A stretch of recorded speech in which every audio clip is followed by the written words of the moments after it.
invite Honorable Abdraman to please welcome you on behalf of the government of Nigeria and pass some information across that you would have to do when you come to the arrival hall.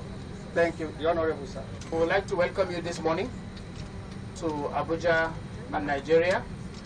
On behalf of the government of Nigeria, ably led by President Muhammadu Buhari, and the various government agencies that are here this morning, we would like to welcome you to Nigeria and Abuja.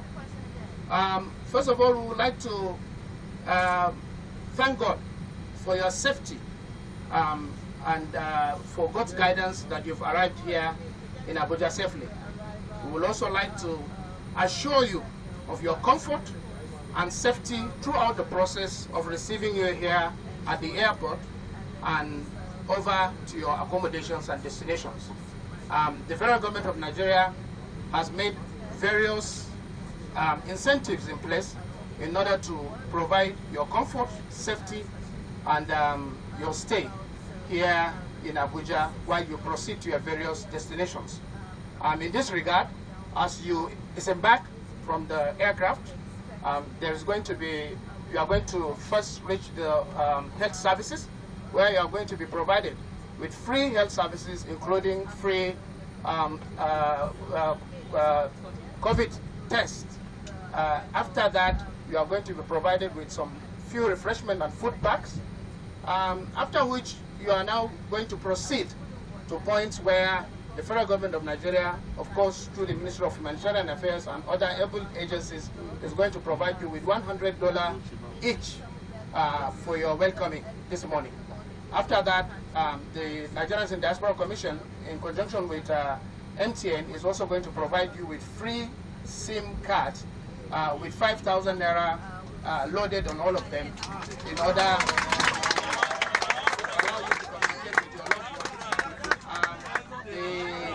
The idea here is to ensure your happiness. We are happy that you are here with us, and we will continue to pray to other ones that are yet to join us here.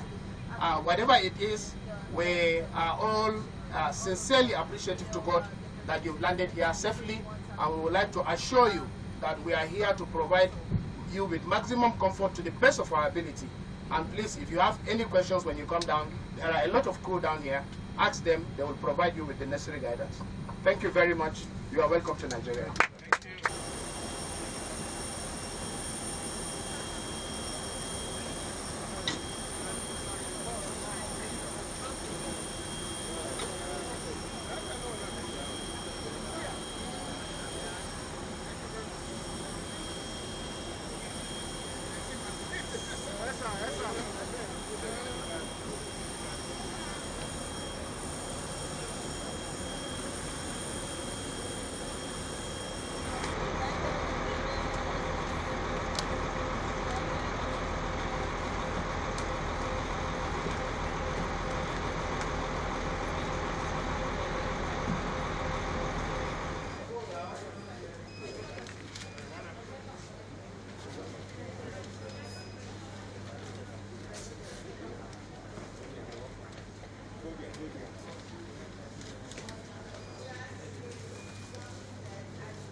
Loaded with 5,000 naira airtime.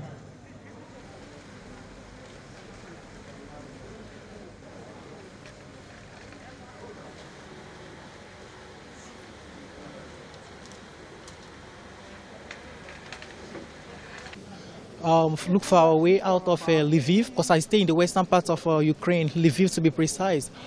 So we'll try crossing the medical border to enter Poland.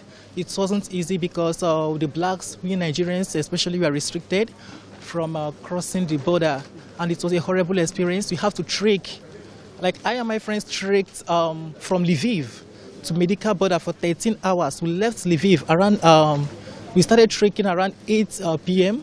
and we arrived medical border at 9 a.m. in the morning.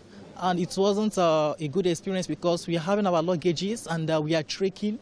And also when we got to the medical border, I stayed there. We and my friends stayed there for complete 3 days before we were able to cross the border. There is no food, there was no food, there was no water. and at a point we are drinking water that contains gas, which is not good. So to crown everything up, we are able to cross the border, but before we cross the border, we pass through hell. Like it was a terrible and a horrible experience, which no one would like to experience. That's the truth. So how do you feel coming back home, coming back to Nigeria? Okay, I'm very happy because at a point my parents got scared because my number went off for complete 4 days, and there was a rumor that I'm dead. But I was trying to save my life first before looking for a place to charge my phone and my laptops and every other thing that would enable me to contact my family. So I'm happy.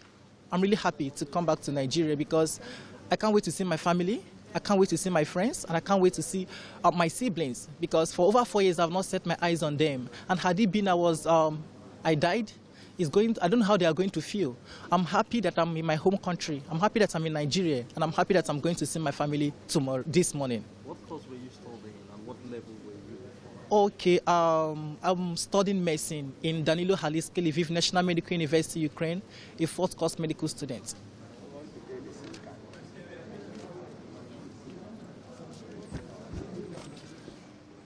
Yeah. Can you just share your bitter experience so far? You've gone through the last... Man, it has been hell, but I really want to glorify God for everything, you know. A lot of my friends, even me, we lost money, you know. I left a lot of my properties in Ukraine. But I just want to appreciate God that I successfully came home with my life, and it was hell. I mean, it's really hell, so... When the news first broke out, okay. The first time you heard the news, okay. that there is an invasion in Ukraine, okay. What happened? Where were you then? Yeah, then I was in my house actually. We didn't expect it. Yeah, the truth of the whole issue is that we never expected what happened. You know, we actually heard about it, like they're going to be evacuation in the country, but nobody expected it this quick. You know, so yeah, that's just it. That's just it. But then you're thinking it's a kind of negotiation talk. Yeah, exactly. Because the Ukrainian government and the Russian government, they were, you know, conversation going on between the two countries, and you know, trying to negotiate things out, for, you know, talking about peace and all the rest, you know. So we woke up one morning and that's it. Did you sight any of the soldiers? Did you sight them exchanging gunfire? Yeah, sure. Buildings going down just like that. I saw a lot of buildings in my naked eyes. I saw people running, you know, and it took me 7 days to cross the border. I was trekking through the Poland border, the Ukraine-Poland border, from my home. Like, it took me 7 days, you get. So it's a bad experience. I'm glad you're from the from the southeast. And you know, there are lots of agitations in Nigeria. We have people agitating to have Yoruba Nation, Biafra. With this experience you share so far, of course you're a youth. Do you think the war, are these people ready for? Just tell them what you experienced, that, you know, what you've seen so far. Because these people agitated, they don't even realize what we stand to lose when this thing happened in Nigeria. Oh, man. What happened in Ukraine is still, you know, is still telling on me, because right now I don't have anything to say concerning that. So what do you have to tell them with your own experience? With my own experience in Ukraine, man, war is very, very bad. You know, it's very, very bad. It's not something we wish to happen. You know, it takes lives, it takes properties, it brings insecurity. So it's not something somebody wish for. You understand? So I really don't want to experience something like that again in my life. Agitations in Nigeria. So what do you have to tell them? What then would be your advice to Nigerians? Okay, my advice to Nigeria is that as youth in Nigeria, we should always, you know, stay in peace. We should avoid anything that causes discrimination. We should avoid anything that causes fight and all the rest. No courtesan. These things, they are bad. Because I've seen it has taken a lot of lives. So I really don't want to wish for something like that. Do you plan going back? Yeah, I do. Yeah, sure. After the war, I plan going back too. We all know you've gone through a lot. Yeah. Do you imagine that you came to Nigeria and this kind of thing happened in Nigeria, which of us will have to tell, especially the agitators, Biafrans in Nigeria? Because you've seen war now. Yeah. It's always like with the youth, you are always so strong-headed that we want this, want that. But we've seen it now. You that you've seen it. What do you have to tell Nigerians? Those agitating that they want to separate from Nigeria because it's not easy. You just have to be strong and be prepared for whatever to come because nobody planned for this. And yeah, that's just it. Okay. So share the ugliest experience so far you've been to. I had to walk 30 plus kilometers in the snow to get to the Polish border and wait an extra 12 hours to be crossed to the other side in the snow. So did you see people who died in refugee camps? No, I never got into any refugee camp. How would you describe your experience in the face of the Russian attack in Ukraine? Exhilarating, yeah, and dangerous, so to speak. Yeah. How do you feel returning back home without your certificate?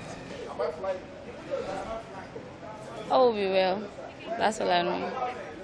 Where there's life, there's hope. Yes, we see a new initiative that is being deployed by NITCOM in this evacuation exercise. Would you tell us more about it and why the need for this? Well, the Nigerians in Diaspora Commission, in collaboration with MTN, is providing free SIM cards with 19,500 naira in them and 1.5 gigabyte data for all the returnees who are returning today. 122 of them adults and a child. What's wrong with this initiative? As you may have noticed in the previous receptions, those Nigerians who arrived had to resort to asking for some of the people here to provide them with their phones so that they can reach out to their loved ones and let them know that they've arrived. So we felt that there is the need to equip them with the SIM cards so that they can have phones of their own. In any case, these are very distressed people, and they need to be given that comfort and sense of belonging as they come into the country, and at the same time, for them to have the opportunity to have numbers of their own within the country without going through another set of hassles for them to obtain one. The interesting part of this SIM is that they have 3 months waiver for them to eventually register with NIN. So it also means that even if you don't have NIN at the moment, you can have access to activating the number, which is very, very crucial at this point in time.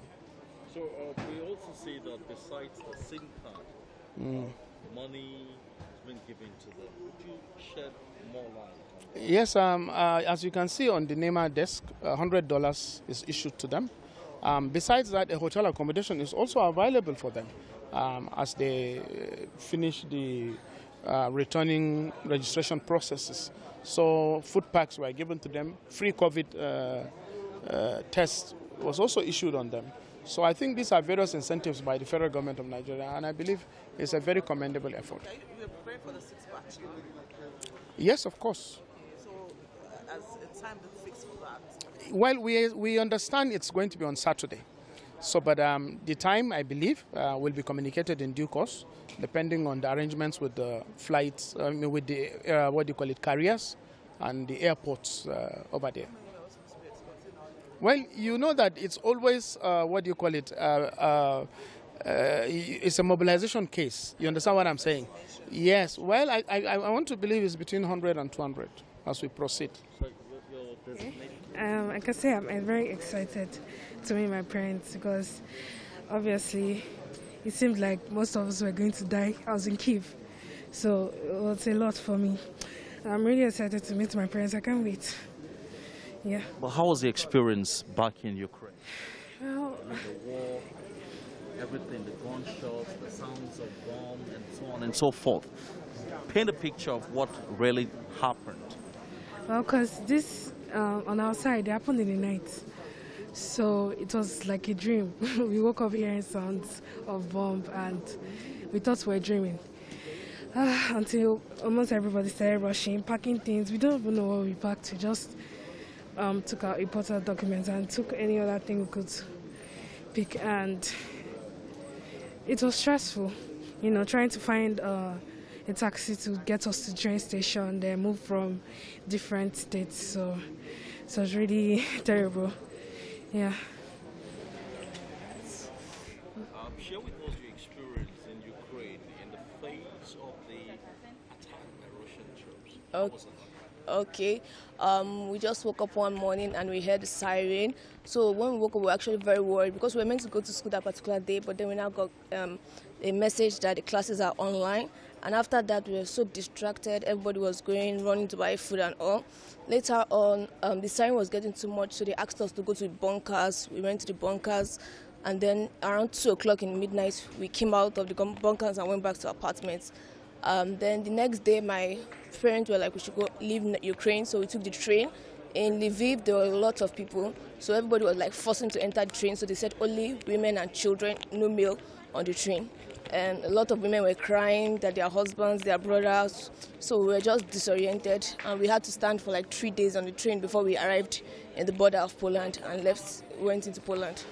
What lesson from your experience in Ukraine would you say Nigerians should learn with the agitation, the crisis in the country?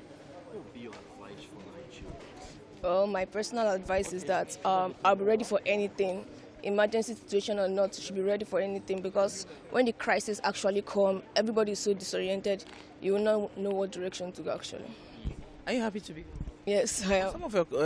Some of your friends they said they don't want to come back. Really? Some of them feel like if they come back, there's no way they can go back home. You know, there's always the feeling of doom that if you come back, no going back. So that's why they are scared of going back. But you feel happy? Yes, I am. Thank you.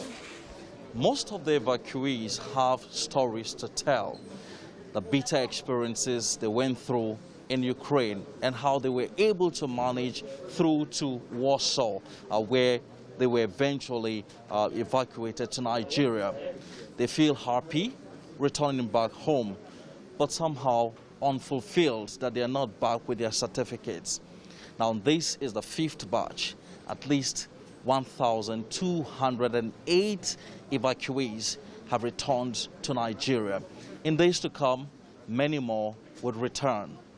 Emperor Simon, Channels Television News.